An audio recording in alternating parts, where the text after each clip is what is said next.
हाय viewers, कैसे हैं आप सब। आज का हमारा टॉपिक क्या होने वाला है ये आपको हमारी थंबनेल देख के पता चल ही गया होगा कि पति ऐसा क्या साबित करे कि पत्नी गुजारा भत्ता या जिसको हम भरण पोषण मेंटेनेंस अलाउंस भी बोलते हैं। सो आप यहाँ पर कंफ्यूज ना हो, गुजारा भत्ता भरण पोषण मेंटेनेंस अलाउंस सब एक ही चीज़ है, वो पाने के हकदार ना रहे। सो आज की ये वीडियो हस्बैंड्स के फेवर में जाने वाली है, बट ऐसा नहीं है कि इसको वाइफ्स ना देखें। वाइफ्स भी इन कंडीशन से बचने के लिए इस वीडियो को लास्ट तक देखें। हमारी लास्ट वीडियो में मैंने आपसे डिस्कस किया था कि कब कोई पत्नी वाइफ अपने हस्बैंड से सेक्शन 125 ऑफ CRPC के अधीन भरण पोषण या अंतरिम भरण पोषण इंटरिम मेंटेनेंस और कार्रवाइयों के खर्चे जैसे एडवोकेट फीस कोर्ट फीस प्राप्त करने की हकदार होगी। बट आज इस वीडियो में मैं आपको इसका एक्सेप्शन अपवाद बताऊंगी कि when no wife shall be entitled to receive an allowance from her husband if कि कब कोई वाइफ अपने हस्बैंड से मेंटेनेंस पाने की हकदार नहीं रहेगी। इसके लिए नंबर 1 कंडीशन आती है, she is living in adultery, वह जाता की दशा में रह रही है।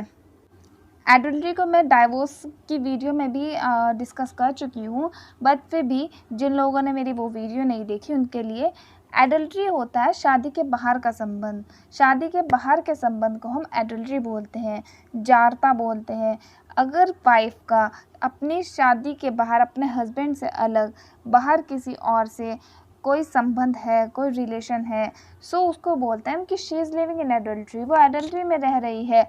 सो सुप्रीम कोर्ट ने 497 ऑफ IPC को ख़त्म कर दिया है। सुप्रीम कोर्ट ने माना है ये अपराध नहीं है, ये सिविल नेचर का मामला है। जिसके पति या पत्नी का इस तरह का बाहर का संबंध है उसे तलाक के लिए जाना चाहिए।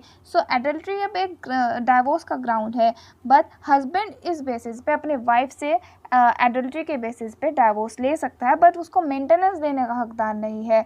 वाइफ अपना मेंटेनेंस का हक जो है यहाँ पर खो देती है। अगर हस्बैंड ये प्रूव कर देता है कि उसकी वाइफ जो है एडल्ट्री में रह रही है, उससे अलग किसी और के साथ बाहर उसका कोई रिलेशन है, तो हस्बैंड को मेंटेनेंस नहीं देना पड़ेगा। नंबर 2 आता है, without any sufficient reason she refuses to live with her husband, बिना किसी कारण के ही अपने पति के साथ रहने से मना कर देती है।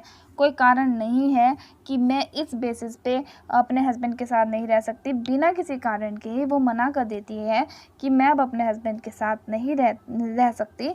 सो इस बेसिस पे भी वो अपना हक खो देती है मेंटेनेंस लेने का। हस्बैंड जो है ये प्रूव कर देता है कि इसके पास कोई रीज़न नहीं है मेरे से अलग रहने के लिए, ये बिना किसी रीज़न के ही मेरे से अलग रहना चाहती है। नंबर 3 आता है, they are living separately by mutual consent, कि वो म्यूचुअल कॉन्सेंट से आपसी सहमति से अलग रह रहे हों। आपसी सहमति से वो अलग रह रहे हैं, या आपसी सहमति से उन लोगों ने तलाक लिया है, या mutual consent divorce by mutual consent की पिटिशन फाइल कर रखी है, इस बेसिस पर वो डाइवोर्स लेना चाहते हैं। सो अगर उन दोनों की म्यूचुअल कॉन्सेंट हो गई है, आपसी सहमति हो गई है कि ना हम कुछ लेंगे ना देंगे, लड़की ने भी अपनी सहमति इस बात पर दे दी हो कि मैं अपनी सहमति से अलग हो रही हूँ, अपनी मर्ज़ी से अलग हो रही हूँ, मुझे आपसे फ्यूचर में कभी भी कुछ नहीं चाहिए।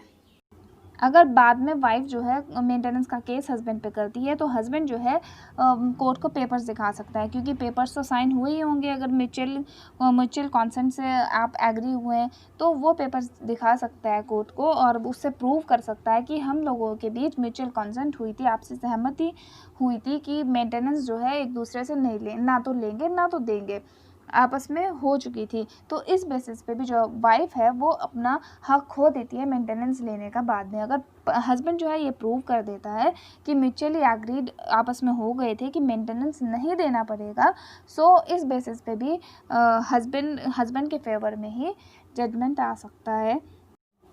सो गाइस, अगर इन कंडीशंस में से कोई एक भी कंडीशन हस्बैंड प्रूव कर देता है, कोर्ट में साबित कर देता है, सो तब उसको अपनी पत्नी को मेंटेनेंस नहीं देना होगा।